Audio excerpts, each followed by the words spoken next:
Guys, I want to start this video by saying that I'm a huge Varka fan. He's definitely the character I've been the most hyped about in a while, if not the one I've been the most hyped about since the start of the game. I've been waiting for his release ever since we got the first voice lines about him in the early stages of the game, so like when Child called him the Titan of the Night of the Favonius and stuff like that. After how badly Genshin treated Capitano, my hype for Varka even grew, as sort of a whiplash response I guess. For all of these reasons, you can imagine my pain when I had to pick this title and this thumbnail for him. If you followed my channel for a while, you probably know that I'm not the type that likes to call characters bad. Like, for example, when characters like Chiori and Clorent came out, who weren't that great at release, I wasn't overly negative about them. So I really mean it when I say that at the moment, Varka is in a bad state. But before I explain more, just a word about today's sponsor of this video. Do you want to buy Genesis crystals at a lower price than usual? Let me tell you how you can do that. Iniba. Iniba is an official distributor that offers Genesis crystals at amazing prices, and that will allow you to whale for your favorite character in a less painful way for your wallet. All you have to do is make a profile on the site, select the deal you want, put in your Genshin user ID and server region, and press the buy button. This is all done in a very secure way, as the website offers foolproof transaction methods such as Google Pay, Apple Pay, and PayPal. On top of that, differently from most other web stores, Iniba is listed as an official distributor, which adds to its reliability. And that's not everything. What truly makes Iniba stand out compared to other web stores is that for every purchase you make part of it back in the form of Iniba credit on your virtual wallet. To get that, after buying something, you have to go to your order page and claim your money. You will then be able to use that credit to buy even more Genesis crystals, or even any other of the listed deals on the website. So, if you're a whale, like me, there are heavy benefits here. Overall, if you want to buy Genesis crystals, you should really do that from Iniba, which you will find by clicking on my link in the description below. So, Varka is an Anemo Claymore main DPS, and his stats are actually pretty nice. They're almost one-to-one with Mavuika, matter of fact. Specifically, he has decently high attack, which is his main scaling stat. His kit also doesn't really sound bad, at least from a theoretical standpoint. He revolves around his elemental skill, just like every 5-star that came out in Notcry. By using it, he enters a special stance, in which he gains Anemo infusion, and also infuses one element out of Pyro, Cryo, Hydro, and Electro, depending on what elements are on the party with him. In fact, Varka is the first ever dual-wield Claymore character, and he can infuse one Claymore with Anemo and the second with the other element. During his stance duration of 12 seconds, he also gains access to a special skill, which when used deals some nice damage. This skill has a lengthy cooldown of 11 seconds, and uncharacteristically, it actually starts on cooldown when he enters his special stance, meaning he can't use it right away. To compensate, by hitting opponents with his normal attacks, he will reduce the cooldown of this skill by half a second for each hit, or 1 second if he has a second X and Circle character on the team. In fact, Varka is X and Circle character, and this is the buff he receives by completing his witch homework. In this regard, what's nice for him is that most of his normal attacks are a double hit, as it's obvious thanks to his dual wield stance, so he will be draining his skill cooldown rather fast. The downside is that the cooldown reaction can only be triggered 15 times, and so the amount of skills he can get off during his stance, which lasts 12 seconds again, is not that many, specifically 2. Lastly, instead of using the special skill, he can also use a special charge attack, which functions just like the skill, and it has slightly higher multipliers. Honestly, I don't know why there is a need to have both, considering that the charge attack is straight up better, so I don't know what they're doing here. Anyway, as I mentioned during the skill description, Varka on his team wants at least a character that is either Pyro, Cryo, Hydro, or Electro to get the infusion, but one of his passives takes this reliance a step further. In fact, for all of the attacks I talked about before, Varka will gain a 40% damage increase if he has either an Anemo ally on the team, or 2 Pyro, 2 Electro, 2 Cryo, or 2 Hydro. And it becomes 120% damage increase if both of the conditions are fulfilled. Emphasis on the fact that he specifically needs 2 of each element, meaning that, for example, you can bring 1 Hydro and 1 Pyro to achieve the same result. As a result, this kind of locks him to lineups that have one other Anemo character and 2 of those elements, on top of the fact that he also kinda wants another X and Circle on the team for his optimal combos. This makes him a character that is at the same time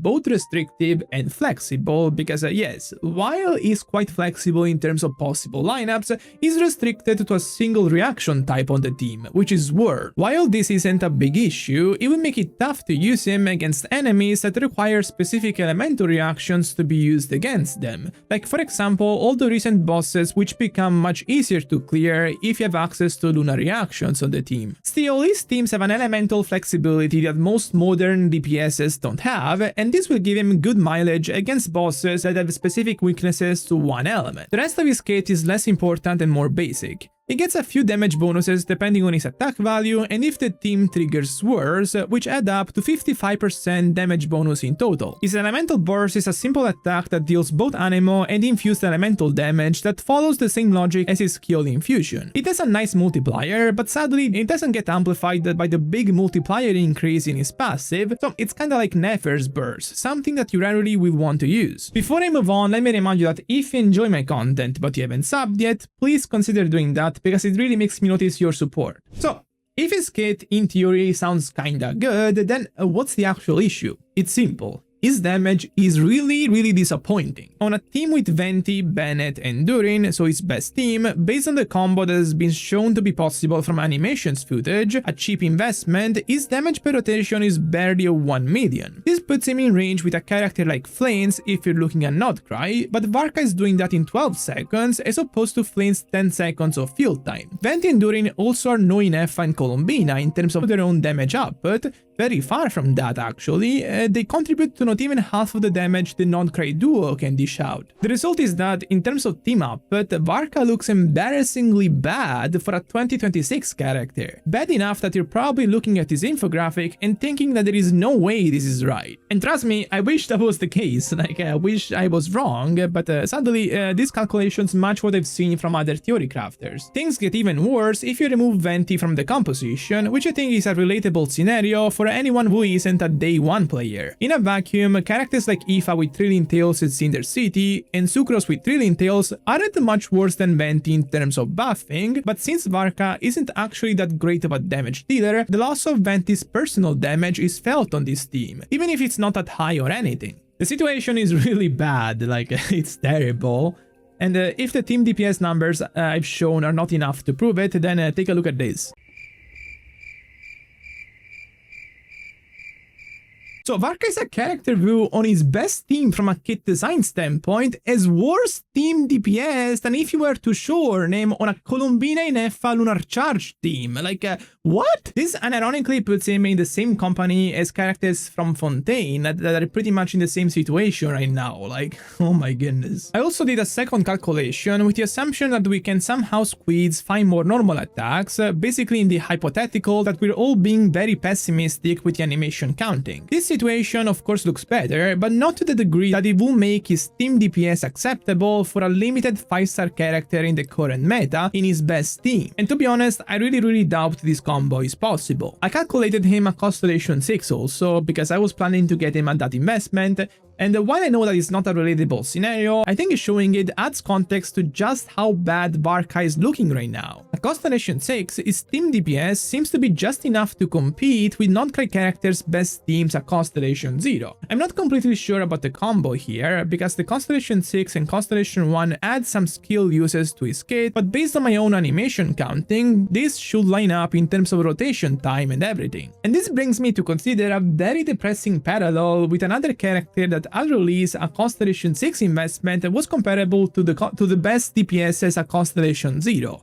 Dia. I don't want to go as far as calling Varka the new Dia, because at least from a kit design standpoint, he's not nearly as a clusterfuck, but from a number standpoint, it's relatively as bad. To be honest though, while it's true that his kit is not badly designed, there are a couple things that are confusing to me. His special skill or charge attacks don't actually amount to the majority of his damage. That would be his normal attacks. So it feels like kind of a reverse Navia or reverse Zibai, if you will. By itself, this isn't necessarily bad or weird, but it becomes a pretty curious balance choice when looking at his constellations. His Constellation 1 is basically the same as Zibai, in that it makes him use an elemental skill right away with amped damage, but since Zibai's elemental skill is relatively much stronger, it benefits her much more. The focus on the elemental skill continues in other constellations, excluding the C4 that is minimal, and the Constellation Constellation 5 that is the burst talent level increase. The Constellation 2 makes him deal an extra attack for every elemental skill, and the Constellation 6 basically doubles the elemental skills he can use. The C6 also grants him an overall 60% crit damage buff, but again, the totality of this is very elemental skill focused. As a result, his Constellation 6 damage split looks very different from the Constellation 0 one, with the elemental skill contributing to more damage than anything else. So, while the kit is not super badly designed, the fact that the Constellations aim to buff a part of his kit that Constellation 0 is very minimal is quite puzzling. All of this could have a very simple answer, that being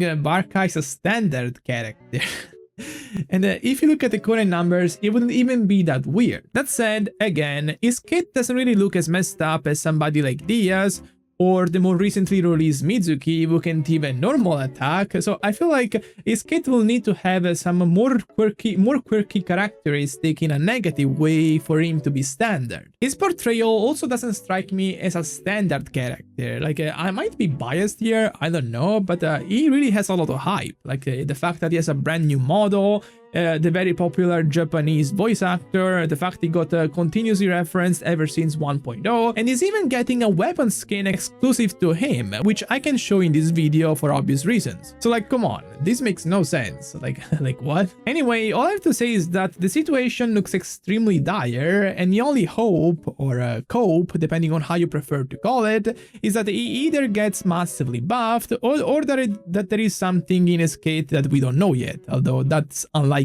And with this, I'm done for today. If you enjoyed this video, make sure to subscribe and also go check in my description if you want to get discounted gems.